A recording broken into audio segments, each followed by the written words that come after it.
अस्सलाम वालेकुम। Programme D चौक के साथ मैं नसीम सिद्दीकी। पाकिस्तान को हमेशा ही इस खित्ते में अहमियत रही है, वो रशिया की वार हो अफ़गानिस्तान में या अमेरिका की टेररिज्म के ख़िलाफ़। पाकिस्तान को हमेशा अहमियत मिली है।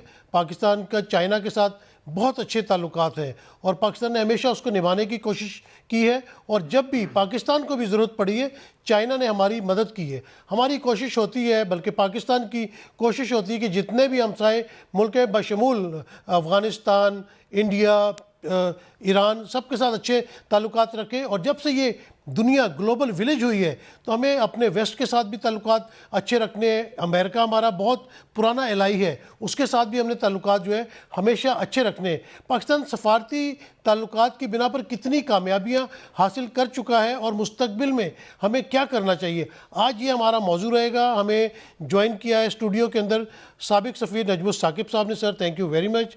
स्काइप पे हमारे साथ नगमाना हाशमी साबिक सफ़ीर मौजूद है और उन्होंने अपनी जो लास्ट पोस्टिंग है वो चाइना में की है। और टेलीफोन लाइन के ऊपर ही दफाई तजिया निगार ब्रिगेडियर हारिस नवाज साहब भी हमारे साथ मौजूद है।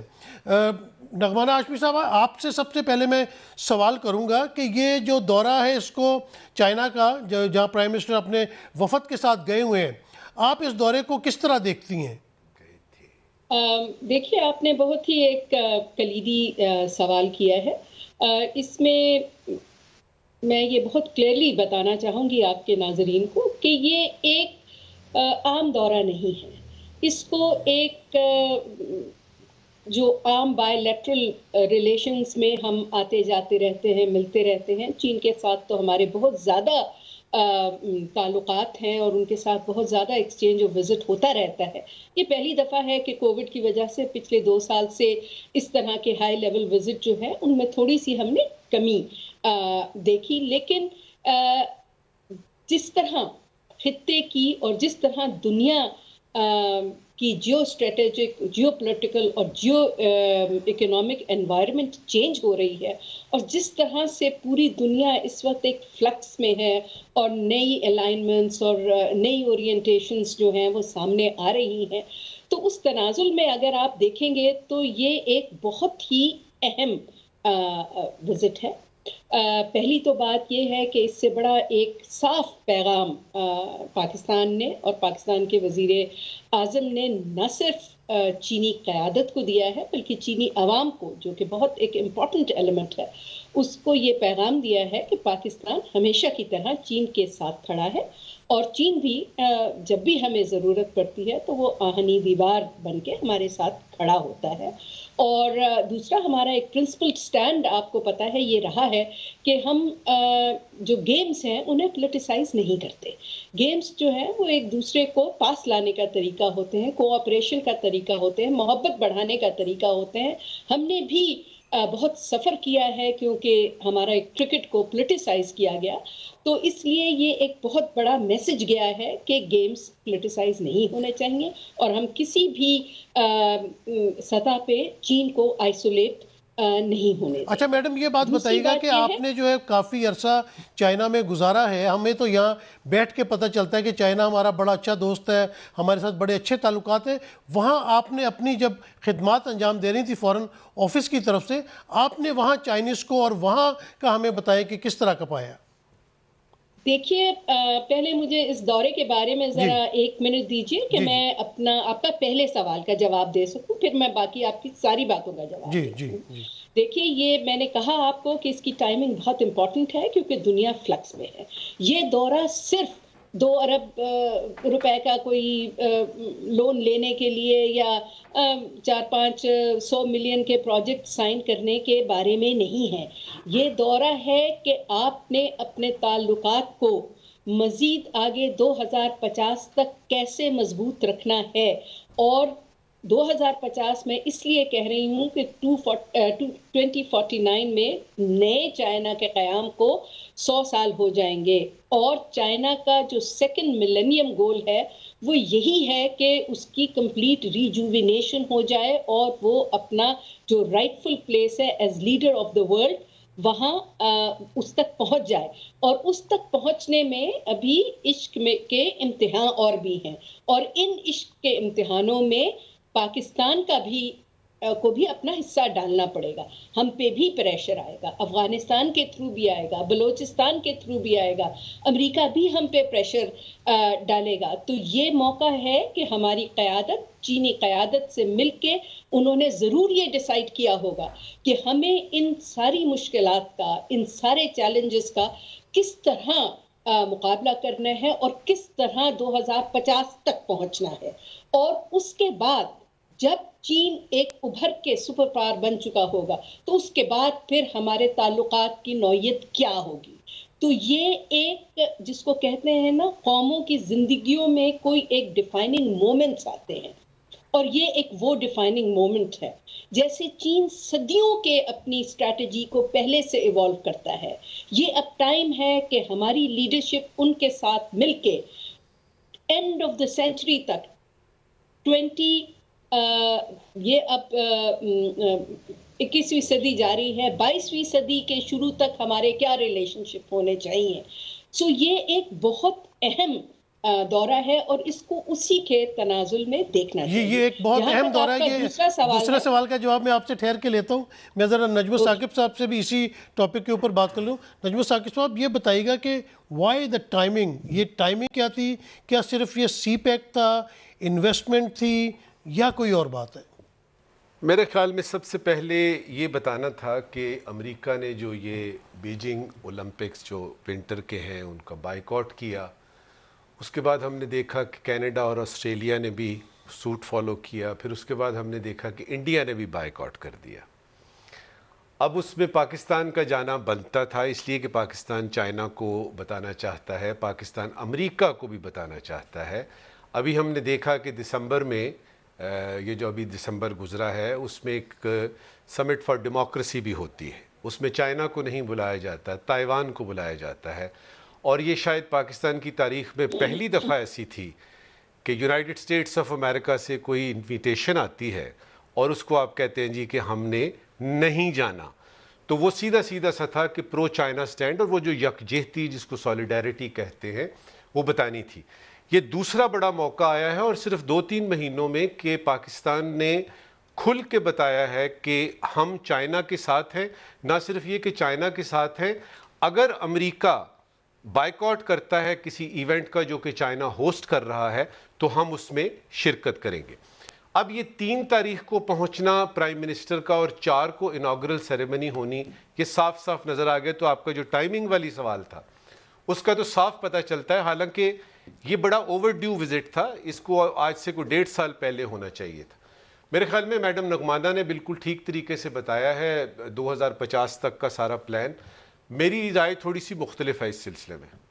मुझे ये पता है कि आज के दुश्मन कल के दोस्त हो सकते हैं, आज के दोस्त कल के दुश्मन हो सकते हैं।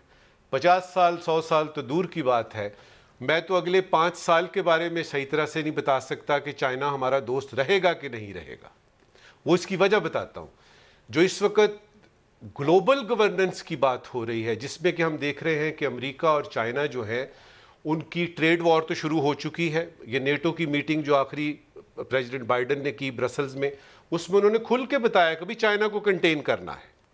अब पहले ये था कि अमेरिका चाइना कंटेन कर रहा है, अब वो खुल के सामने आ गया, बता दिया गया, लोगों को अपना कोर्स ऑफ एक्शन बताया गया। अब इस इन 2 जाइंट्स को, जो 2 गोलायत्स हैं, इनके बीच में छोटा सा डेविड है और वो पाकिस्तान है। उसने क्या करना है? अगर आज से लेट से कि कुछ देर के बाद अगर हालात उस नहज को पहुंचते हैं कि बाकायदा तौर पे कोई यानी किसी वॉर का थ्रेट या किसी किस्म की चीज़ आती है, पाकिस्तान क्या करेगा? लिहाजा बहुत ज़रूरी है सिद्दीकी साहब कि ये वक्त है सोचने का कि चाइना के साथ दोस्ती, इस पर तो कोई दूसरी राय नहीं है। चाइना आपकी इंटेग्रल, वो जो आपकी टेरिटोरियल इंटेग्रिटी है, उससे लेके आपकी सलामती तक, यानी आपकी जो कौमी सलामती है, वहाँ से लेके आपकी इकोनॉमिक्स तक, हत्ता कि आपको वो पॉलिटिकली और स्ट्रेटेजिकली जो आपको सबसे बड़ा सहारा है वो चाइना का है। लेकिन क्या इसका मतलब ये है कि दुनिया की इस वक्त सोल सुपर पावर से आपने टक्कर लेनी है? वो हमें चाइना से सीखना है। वो कैसे? देखिए, पाकिस्तान का दुश्मन है इंडिया, चाइना हमारा दोस्त है। अब चाइना उसको शटअप कॉल तो दे देता है इंडिया को, चाहे फैटफ हो, चाहे यूनाइटेड नेशंस का कोई फोरम हो। क्या उसने ट्रेड बंद कर दी है? क्या चाइना और यानी इंडिया की चाहे यानी ये जो गलवान वैली में लड़ाई हुई थी, इन दोनों की स्कर्मिशेस जो है, क्या इसके बावजूद चाइना के और इंडिया के माशी ताल्लुकात, इकोनॉमिक रिलेशन, ट्रेड खत्म हो गए? ये आपको समझना है कि ये वो दोस्तियां नहीं है कि ये नसीम सदीकी हैं, मेरे बड़े अच्छे दोस्त हैं, इनके लिए मेरी जान भी हाजिर है। इधर दोस्तियां होती हैं नेशनल इंटरेस्ट पे। और ये जो सीपैक की आपने अपने इंट्रो में बात की, ये बुनियादी तौर पे चाइना का इसमें फायदा है। देखिए BRI जो है ना, वो तकरीबन 60 से ज्यादा मुल्कों में है, सीपैक उसका एक हिस्सा है। हम ये समझ रहे हैं कि चाइना ने हमें ये सीपैक दे दिया जी, बड़ी जी लुडियां डालते हैं। ठीक है, हमारा फायदा इस पे है, लेकिन ये बुनियादी फायदा चाइना का। अब आते हैं आपके सवाल के दूसरे रुख की। ये ब्रेक के बाद करेंगे और ब्रिगेडियर हारिस नवाज भी हमारे पास है। अच्छा, वो भी है। ब्रिगेडियर साहब आपके पास में आता हूं, बस छोटी सी ब्रेक ले रहा हूं, stay tuned. Welcome back. Brigadier Haris Nawaz साहब, ये बताइएगा कि सीपैक और ये जो बलूचिस्तान में दहशतगर्दी हो रही है, पिछले दिनों आपने देखा कि बहुत बड़े वाक़यात हुए पंजगौर में, नौशकी में, आप इनको किस तरह आपस में रिलेट करते हैं? देखें, ये बड़ी क्लियर इंडिकेशंस हैं ये अमेरिका की तरफ से भी, इंडिया की तरफ से, कि अगर आप हमारे से कोऑपरेट नहीं करते हैं और आप चाइना भी जाते हैं, उसके बाद वो जो कॉन्फ्रेंस हुई थी उसमें भी आपने इनकार कर दिया, डेमोक्रेसी कॉन्फ्रेंस, उसके बाद आपने और चीज़ों में भी हमारा साथ नहीं दिया, अफगानिस्तान में they blame Pakistan just for nothing, तो उसकी आपको ये कीमत उठानी पड़ेगी, इसलिए आप अभी भी सोच लें। लेकिन एक बात क्लियर रखनी चाहिए कि who is a time tested friend at all times, और किसने हमें हर दफा डिच किया है। नंबर 2, इस वक्त चाइना भी बड़ा क्रिटिकली देख रहा है। देखें, डिप्लोमेसी ये होती है कि आप बिल्कुल अपने सारे एग जो एक बास्केट में नहीं डालते, ये बात ठीक है, लेकिन इन एनवायरमेंट में आवर स्टांस और हमारा झुकाव बड़ा क्लियर चाइना की तरफ होना चाहिए। चाइनीज, मुझे लगता है कि सीपैक की स्लो प्रोग्रेस से थोड़े से अपसेट भी हैं। आई एम श्योर कि ये विजिट जो होगा इसमें वो जाके बड़ी क्लियर बातें करेंगे और बताएंगे, पाकिस्तान की हुकूमत अपना होमवर्क करके गई होगी कि जी ये प्रॉब्लम है, हमने इसका ये हल निकाला और हमें आपकी ये असिस्टेंस चाहिए, इसको सीपैक को कामयाब करवाना है। चाइना ने इकॉनमी उनकी तरक्की हुई कि देखें अमेरिका क्यों पीछे चला गया। इराक में लड़ाई की उन्होंने, लिबिया में लड़ाई की, सीरिया में फंसे हुए हैं, हर जगह पर फंसे हुए हैं, अफगानिस्तान में 2 दिहाइयों में फंसे रहे हैं, इससे उनकी इकॉनमी डेरेल हुई है। चाइना तरक्की करना चाह रहा है, उसने कोई लड़ाई नहीं। सो पाकिस्तान को चाहिए कि एक तो अपने अंदरूनी हालात देखे, एक तो दहशतगर्दी को प्रॉपर तरीके से कवर करे, इसके मुहरकात देखें। It's not only military solution, basically ये सोशो इकोनॉमिक प्रॉब्लम है अफगान जो बलूचिस्तान की है, ये हमारी फेडरल गवर्नमेंट को वहां जाना चाहिए, वहां बैठ के जिनके ट्राइबल चीफ्स उनसे मुलाकात करें, जो मुहब्बत वतन 98% बलोची हैं, बताएं, वो आपको बताएंगे क्या प्रॉब्लम है। असल प्रॉब्लम ये है गुर्बत। जब गरीब होते हैं तो आप हर किस्म के लालच में फंस जाते हैं। जब उनको रोजगार होगा, उनके बच्चे पढ़ाई करेंगे, हॉस्पिटल होगा, रोजगार होगा, उनको प्रॉब्लम नहीं होगी। एक तो हमें ये है। सेकंड, हमने हर हालत में 3-4 साल में हमने सीपैक को कंप्लीट करना है। अब सेकंड थर्ड फेज तो स्पेशल इकोनॉमिक जोन की बात हो रही है, Pakistan should go and tell. और सबसे बड़ी एक और जो प्रॉब्लम है वो ये है कि बॉटलनेक, जिसकी वजह से चाइनीज आर फ्रस्ट्रेटेड कि एक काम के लिए ब्यूरोक्रेसी जो बॉटलनेक्स है ना, they need to be sorted out. These bureaucrats have to be told about CPEC कि जी आपने इसको वन विंडो ऑपरेशन रखें, जो भी करना है, जो आपके इस वक्त चेयरमैन है इसके सीपैक के, he should sort out all this thing with the government of Pakistan कि ये बॉटलनेक खत्म करें, इमीडिएटली मूव फॉरवर्ड करें, इसको कंप्लीट करें। हमारी इकोनॉमी की ये आर्टरी है। अगर हम यहाँ पर अपनी इकोनॉमी इसको चला लेते हैं, ईरान की इन्वेस्टमेंट आती है, रशिया आता है, चाइना आता है, सेंट्रल एशिया आता है, मिडिल ईस्टर्न कंट्रीज आती हैं, तो आपकी जब इन्वेस्टमेंट आ जाती है, इसलिए इंडिया को कोई तंग नहीं करता कि वहाँ लोगों के पैसा फंसा हुआ है।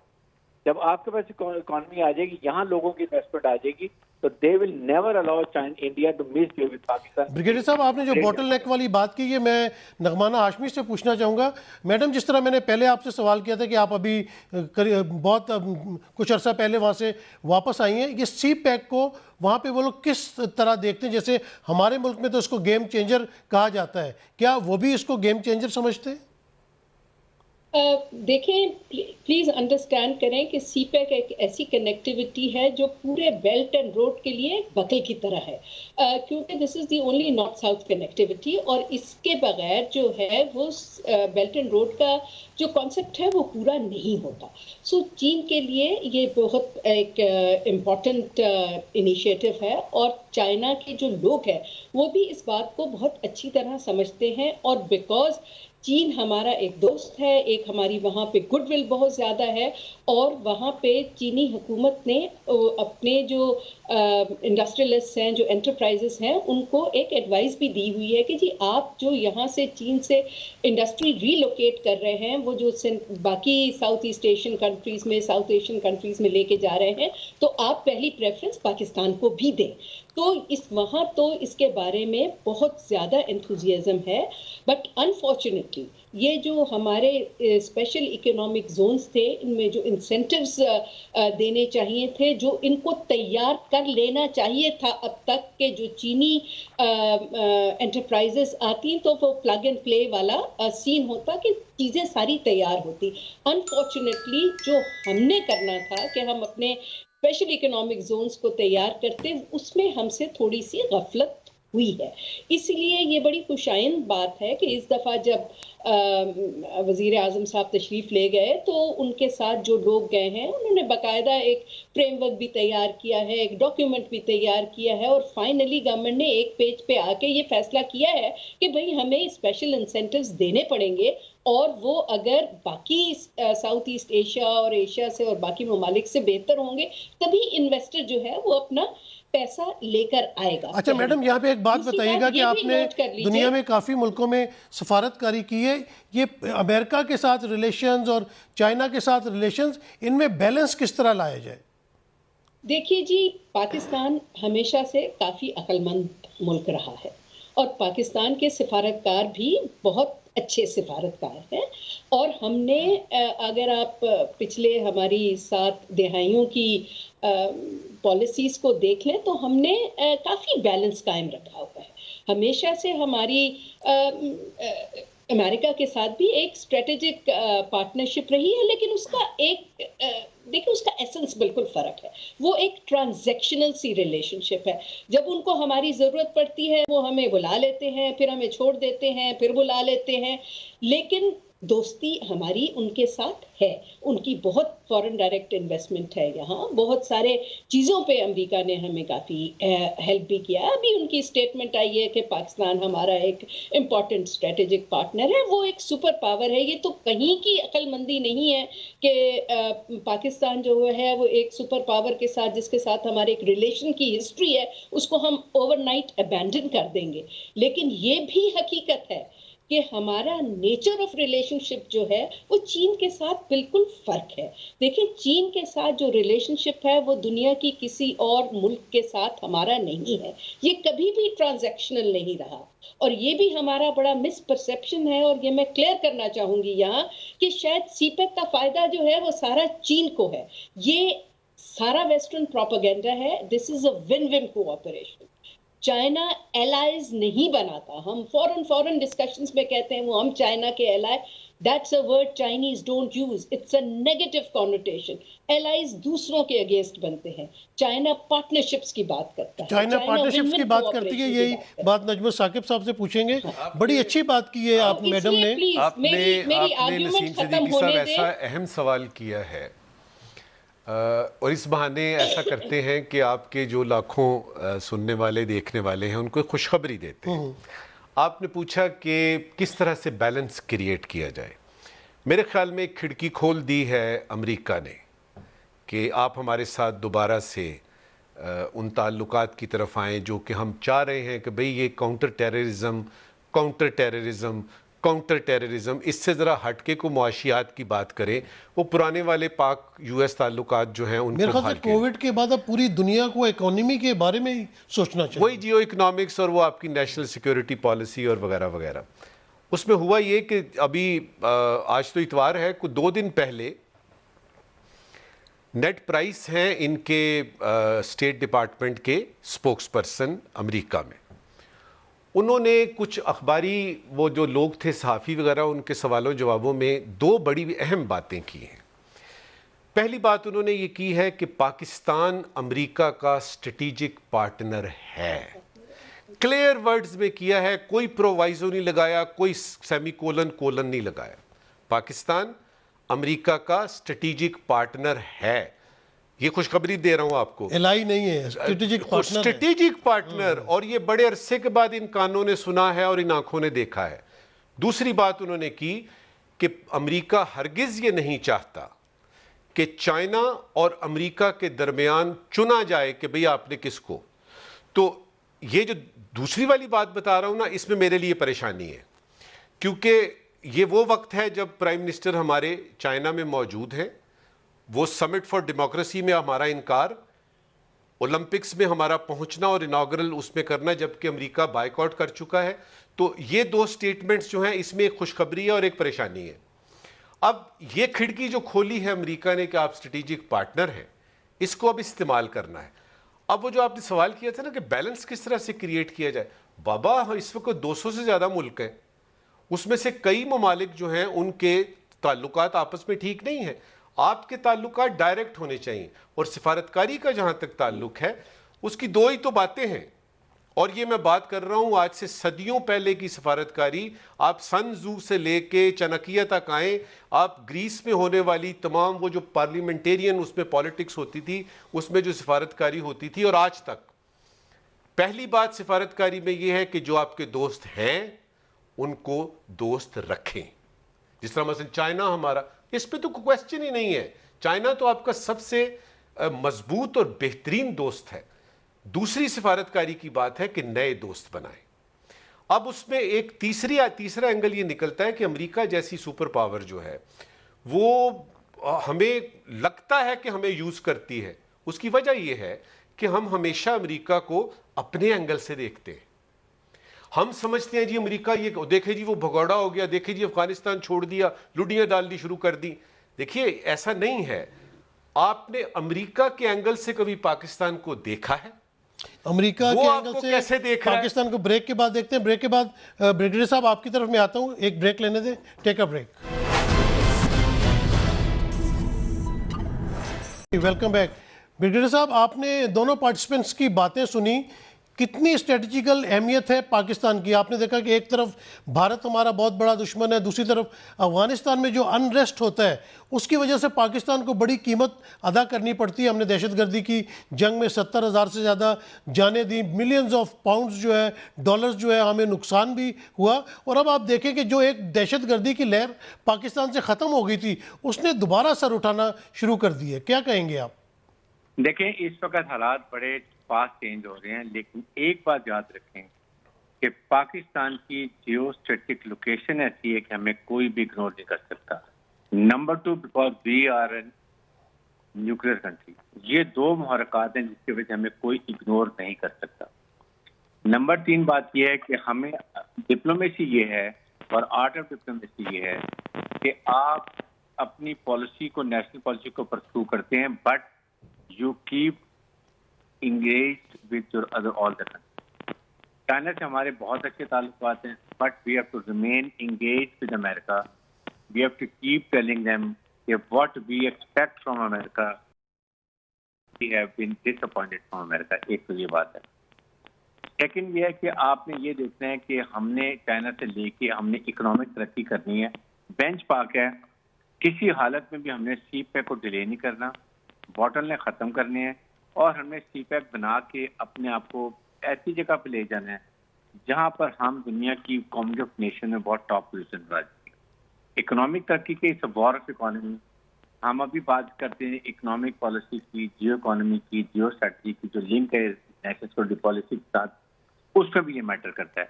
अमेरिका को हमने ये कहना है, देखें आपके साथ हमारी जो रिलेशनशिप है, प्लीज इसको आप इंडिया के प्रिज्म से मत देखें। इंडिया से आपकी रिलेशनशिप फर्क है, हमारी आपकी इतनी दरीना आपकी दोस्ती है, लेकिन हमारी तहफ़्फ़ुज़ात है उनको काइंडली दूर करें। अमेरिका भी आपको सपोर्ट करता है, ऐसी बात नहीं है, दे कांट, बड़ा आपको वो एक्सपोर्ट में, ट्रेड में, बिजनेस में आपको फायदा दे रहा है, लेकिन अपनी पॉलिसी, अपनी नेशनल ऑब्जेक्टिव्स को हमने बड़ा क्लियर रखना है। और उसके लिए आपने ईरान से, रशिया से, चाइना से, हमारा रीजन ये हमारे नेबर्स भी हैं। हमने इनके साथ पहले देखना है हमारे रीजन में हम कितने स्ट्रॉन्ग हैं। इनको बताएं कि इससे इंडिया की टेररिज्म से जो कुछ हालात हो रहे हैं, इससे जो आग लगेगी, इससे इस रीजन में क्या प्रॉब्लम होगी और उसके बाद इसके फॉलोअप जो है वो दुनिया में कहाँ तक जाएंगे, उसको क्या होगा। फिर रशिया, अमेरिका, ईरान, टर्की और मुसलमान मुल्क आपको सपोर्ट करेंगे कि जी नहीं। सेकंड, उनकी इन्वेस्टमेंट ले अंदर, जब इन्वेस्टमेंट आ जाएगी तो वो आपको सपोर्ट करेंगे। लेकिन चाइना के साथ इस वक्त उन्होंने हमें JF-17 दी है, जो इंडिजिनस हम करें, जो दुनिया में हमारी ताकत है।